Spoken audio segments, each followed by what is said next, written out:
এই ৩ থেকে ৭ বছরের জেল হতে পারে আপনার, তাই সাবধান হন এখনই। ভুয়ো খবর ছড়ালেই হবে জেল।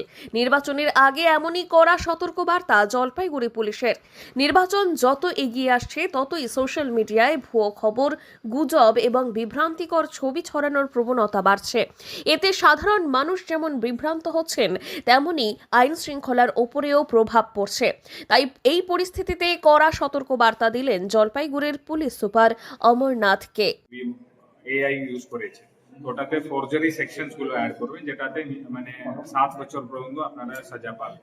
তো ডিপেন্ডস অন কি কি টাইপের ফেক নিউজ আপনারা এই ভোটের প্রচারেও তো অনেক ফেক নিউজ করে, হ্যাঁ এই জিতে গেছে বা হেরে গেছে, এই সব ব্যাপারেও কি আপনারা নজর রাখবেন? মানে ওটাই আমি বললাম, ইলেকশনের সময় এই যে ইলেকশন প্রক্রিয়া মানে পিসফুল আর নিউট্রাল রাখার জন্য আমাদের স্পেশাল সেল কাজ করছেন।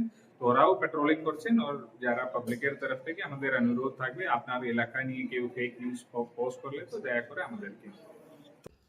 তিনি সাফ জানান, বর্তমানে সোশ্যাল মিডিয়া মানুষের দৈনন্দিন জীবনের গুরুত্বপূর্ণ অংশ হয়ে উঠলেও কিছু অসাধু ব্যক্তি একটিকে অপব্যবহার করে ভুয়ো তথ্য ছড়াচ্ছেন।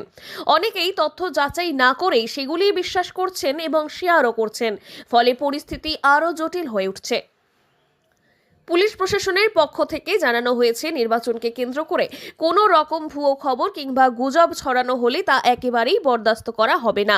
ইতিমধ্যেই এই ধরনের পোস্ট নজরে রাখতে বিশেষ নজরদারি সেল গঠন করা হয়েছে।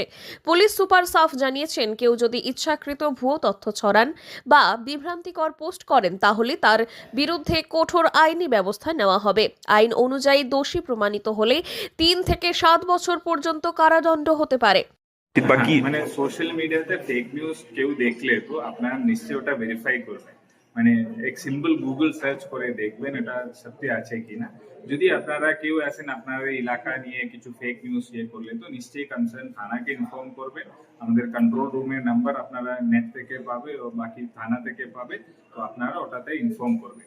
ওটা পাওয়ার পরে আমরা আমাদের স্পেশাল সেল থাকছেন, ওখানে আমাদের ওটা টেক ডাউন করার, ওর যারা ওটা পোস্ট করেছে ওদের বিরুদ্ধে কেস করে আইনানুসৃত ব্যবস্থা নেওয়ার আমাদের। কত বছর পর্যন্ত জেল হতে পারে যদি এরকম নিউজ কেউ সার্কুলার করে? মানে মিনিমাম 3 বছর জেল আছে। তো ওটাতে কি ধরনের ফেক নিউজ করছেন, ধরুন আপনি কিছু ফরজারি করে আছেন, কিছু মানে করছেন, আপনার ছবি ফরজ করে কিছু।